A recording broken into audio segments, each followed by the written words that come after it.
We're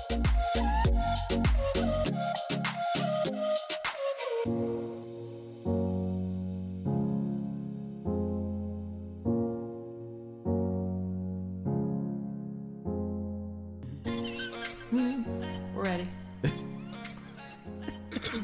You're doing your vocal warm-ups? Yes. This That's is great. going to be so fun. Okay. Okay. Welcome, everyone, to episode 9 already. Episode 9 of Orlando Out of Context. I'm Brian. I'm Stephanie. And today we have a special guest with us, our very good friend, Cheryl. Hey, Cheryl. Hey, girl. Hey guys. How you doing? I'm doing good. How are you guys? Good. Cheryl is joining us from the ATL. Hot Atlanta. So she's in town while we're filming this episode, and we had an opportunity to hang out. So we're going to talk a little bit about what we did this weekend and talk a little bit about her perspective on Orlando. But first, we just want to invite you to follow us on Instagram at Orlando Out of Context, and then visit us at orlandooutofcontext.com. And then please listen and subscribe on iTunes, Spotify, and Google Play. And if you can also head over to iTunes and leave us a review, that would be great and much appreciated. So let's talk about Cheryl and how we met Cheryl. We met Cheryl. Well, I think I met Cheryl first. This is how Brian becomes better friends with all of my friends. Right. Because I introduce them to my friends, and then they go and they cheat on me and have a relationship outside of our friendship. I share friends with you as well. Yes, you do. Yes, you've given me some good friends too. I met Cheryl when we worked on the trains at Disney together, and just tell us what your experience was coming to Florida, what brought you here. Okay. And what kept you here for a little while, even past your internship.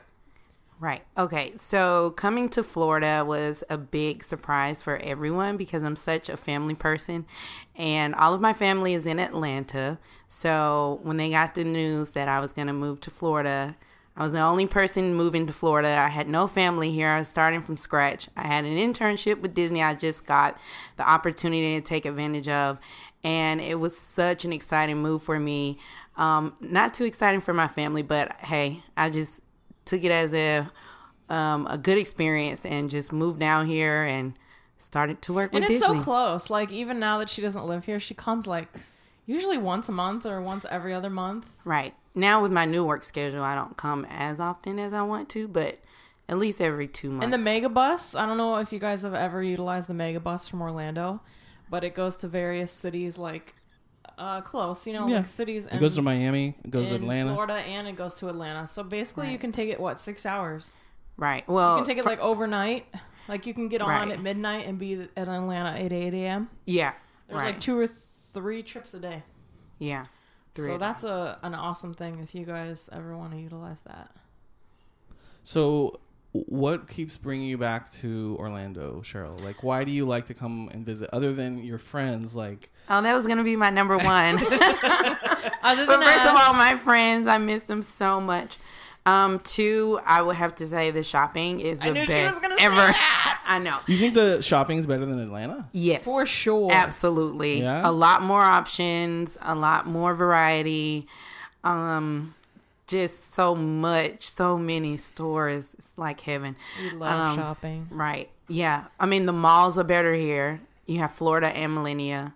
Not that many people go to Millennia, but Florida Mall is the absolute best mall. One of the best malls I've ever been to. Better than Lenox in Atlanta.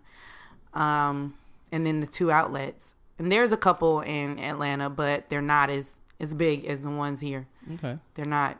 And they're also a assignment outlet. So those are not as big. They host some of the same stores, but for the most part, the ones here are larger. Okay. Yeah, our outlets are pretty big. Yeah. They're huge. They're pretty big. And parking is a problem. Right. Except for your experience. Right. What happened this weekend? Yes. So as soon as I go in, I turn left and I'm going right up to I'm going towards the parking garage. Or the outlet? I'm going to the outlets on Vineland Avenue. Okay. And then this couple waves me down. They're like, "Hey, get over here, you!" And I was like freaking out because I'm like, what's happening right now? And then they point at me and they're like, hey. And I rolled down when I was like, are you talking to me? And then they're like, yeah, we're getting ready to leave the first spot in the front row. Oh, wow. Right. And so then another car pulls up and I'm like, what's about to happen? Like, see, what not gonna happen is you're not gonna take my parking spot. Right. But then they the way they backed out was like they blocked the parking space. The other person. Yeah. So they let me go in and then they drove off. And then they're like, hey, that see you later. That just shows you that the struggle is real. I bet they had a really hard time getting the spot, so they were like, let me do a good deed. Well, like I found out recently, the Vineland outlets, I don't know what's happening at the International Drive outlets, but the Vineland outlets, they are charging $10 for the parking garage. Right. And then, of course, they've had valet for a while, but they've moved valet to kind of the back, which is nice. It used to be kind of over there by Tommy, kind of on the Vineland Avenue side. Mm-hmm. Yeah. But they moved it to the back, kind of over by the parking garage. But they also have these spots that are specifically reserved via an app for your phone. You download the app, and you tell the app, I want to take this spot. And there's this thing that's blocking you from pulling into the spot until you pay for the app. That's and so then excessive. I guess it pushes down or it goes down to the ground and you can roll right into the spot once you've paid for it. It's like a gate. Like a gate window, like that goes into the condominium, the gate that opens up, the gate arm. But it comes from the ground and then it goes down to the ground when you have paid on the app for that spot. I just think it's interesting that they're charging $10 per person in the parking garage too. So Brian and I have kind of adapted the secret of slipping in at night. This is a pro trip. This is an hour before close. A pro tip. If you know what you want and you know exactly where you're going, you slip in at like 11 or well, like no, they 10:30. close at 11. So the like outlets, 10, the outlets close at 11. So you get there at 9:30 or 10. You know which stores you're gonna go hit up. You get a parking spot right away. You get in and get out. Yeah, because by that time most people the crowds have are left. gone. The parking's open. And we try to go first thing in the morning. I know that when we go at 10 a.m., there is literally nobody in the parking lot except for the employees, and we're able to get so much done in so little time. Yep. So early in the morning or right when they close is the best way. So another thing that we all did this weekend, I know, Cheryl, you did some shopping, but we all last night on a Saturday night, which that's kind of important to note because of the wait we had to wait for, but we went to Hot and Juicy Crawfish. Is it Hot and Juicy Crawfish? That's the name of it? That's yeah. Okay. Hot and Juicy Crawfish, which is on Sand Lake in the Restaurant Row area, Dr. Phillips. Dr. Phillips, yeah. So, Cheryl, how did you... We should see if that's on Open Table. It's not. Oh, okay. I've already checked, yeah. We waited over an hour for a table, and it was popping. Yeah, it was pretty crowded. Yeah. Have you ever waited that long? Because Stephanie and I hadn't been there before, but Cheryl, you had been there before. So had you ever waited that long? So the first time I went, I was in Washington, D.C., and apparently it's a popular restaurant. They have Open Table in Washington, D.C. Mm-hmm. And we reserved a table, and we still had to wait maybe like 35 minutes with the reservation on Open Table. So that's how popular they are. I frequent that plaza a lot, and I always thought it was just like this little hole in the wall, right? Because the sign looks a little janky, and let's just be real, hot and juicy. That sounds a little janky. So I just it's probably just something like. But the janky spots are the good ones. Yeah, that's true. Sometimes the janky ones are the good ones. And it goes very deep. Yeah, I was going to say, it's deceiving. How deep it went. Right. Because you think it's going to be just like a hole in the wall, but it actually goes all the way back the full depth of that shopping center. Right. So there was way more room or seats than I thought there would be. And also another pro tip that I noticed. Right. If you're having problems, and this, I'm going to remember this.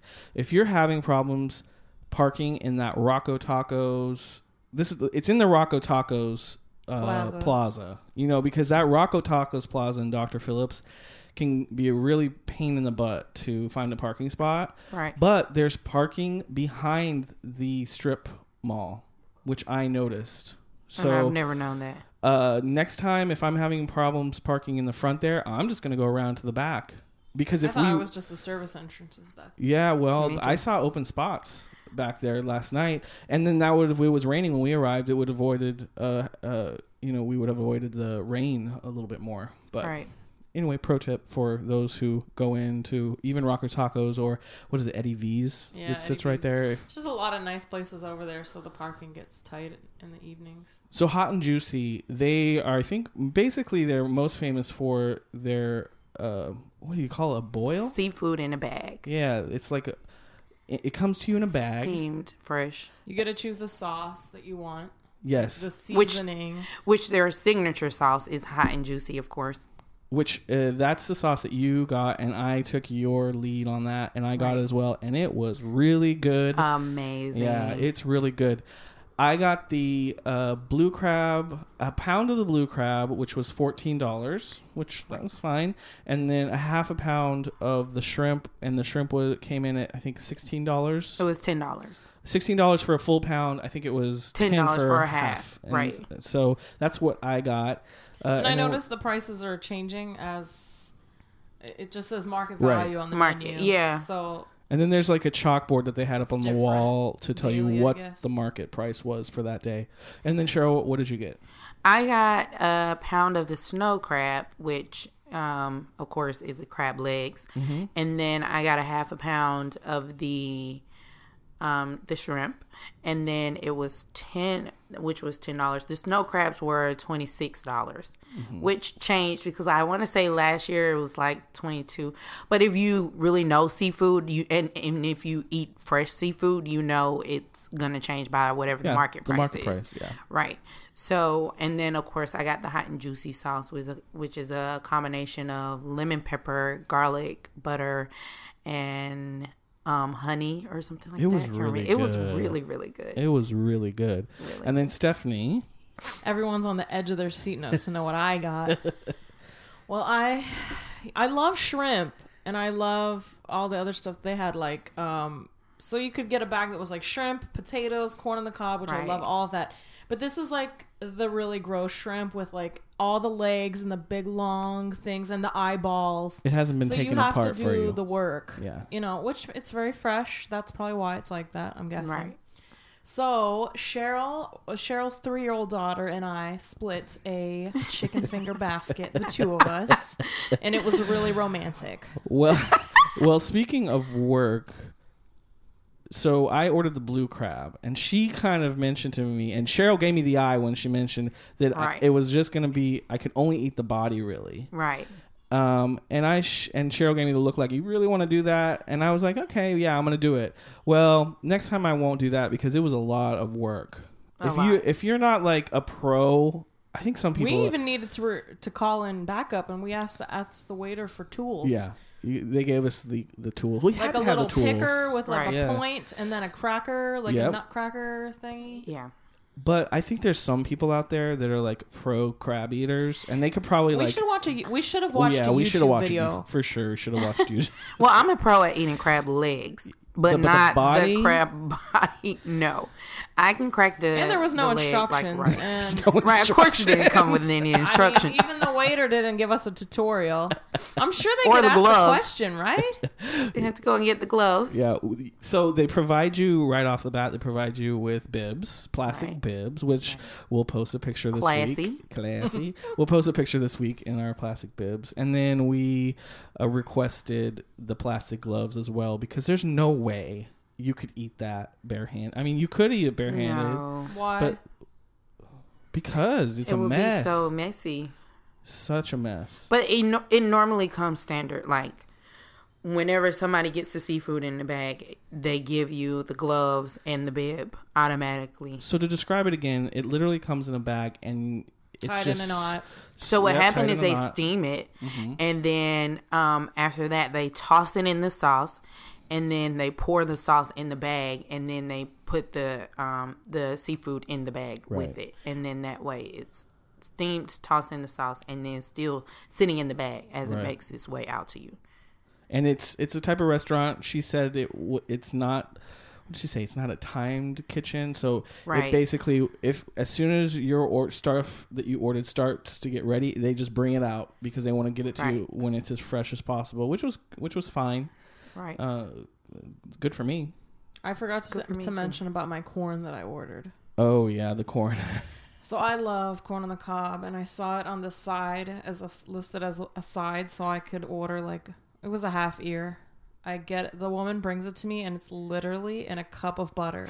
I'm not exaggerating here when I tell you it was a cup of butter. No, it was submerged in the Yes. butter. The entire corn was submerged. So Stephanie chose to not consume. So I gave it to Gil.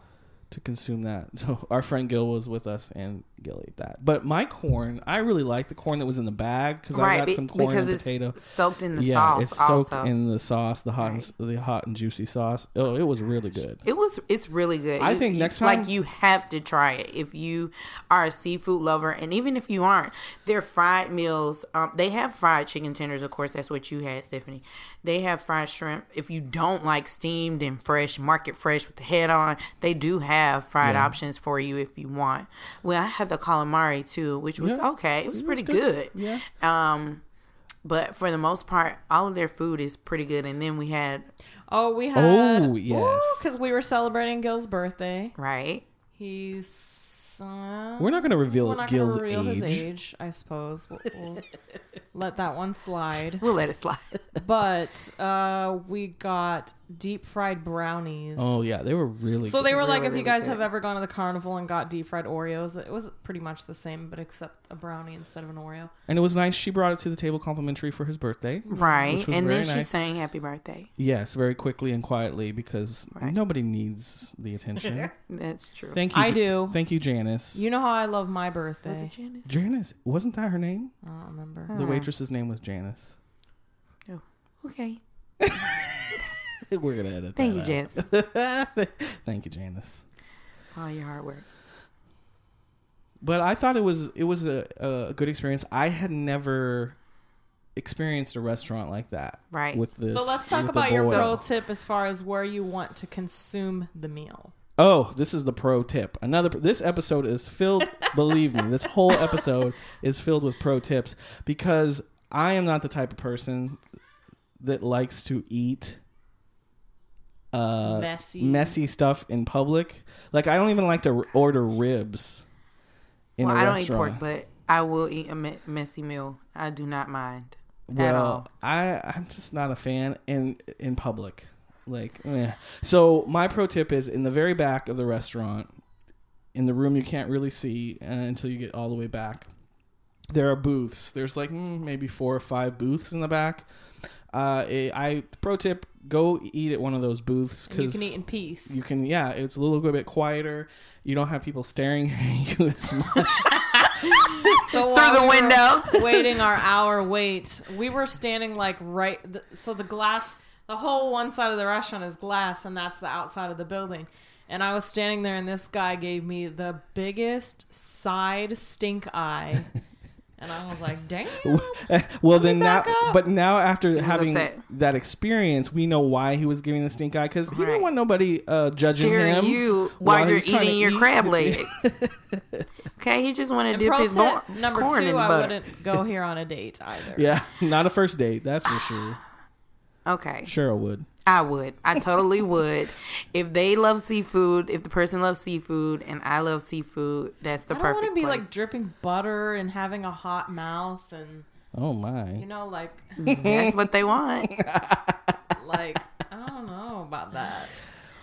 Well, I I would. Stuff stuck in my teeth and So hopefully our wearing location, a bib. hopefully our Hot and Juicy location, Orlando, will sexy. oh my gosh.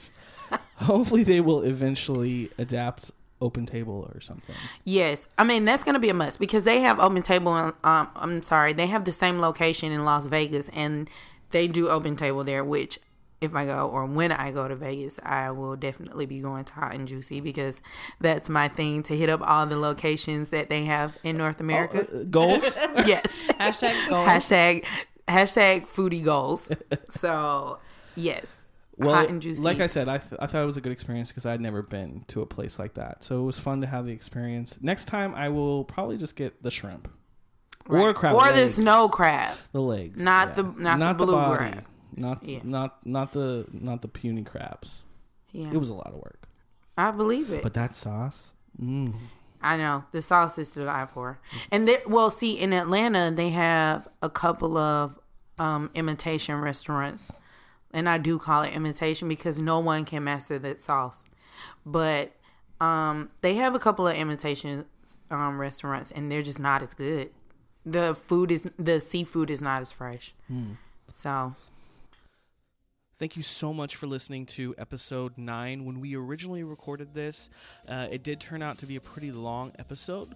So in the editing process, we decided to split it up into 2 episodes. So next week, we are going to be back here again with Cheryl. We're going to continue our conversation, but we move away from our dining experiences, and we talk about spas and relaxation in Central Florida. So hopefully you will stay tuned for that for next week in episode 10. We look forward to seeing you again next week.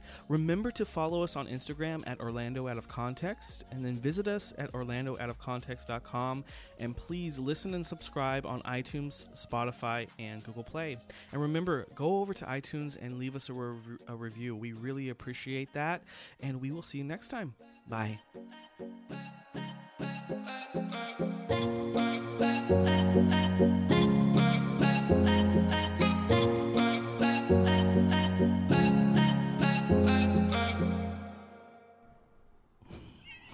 I guess I have to lead the show.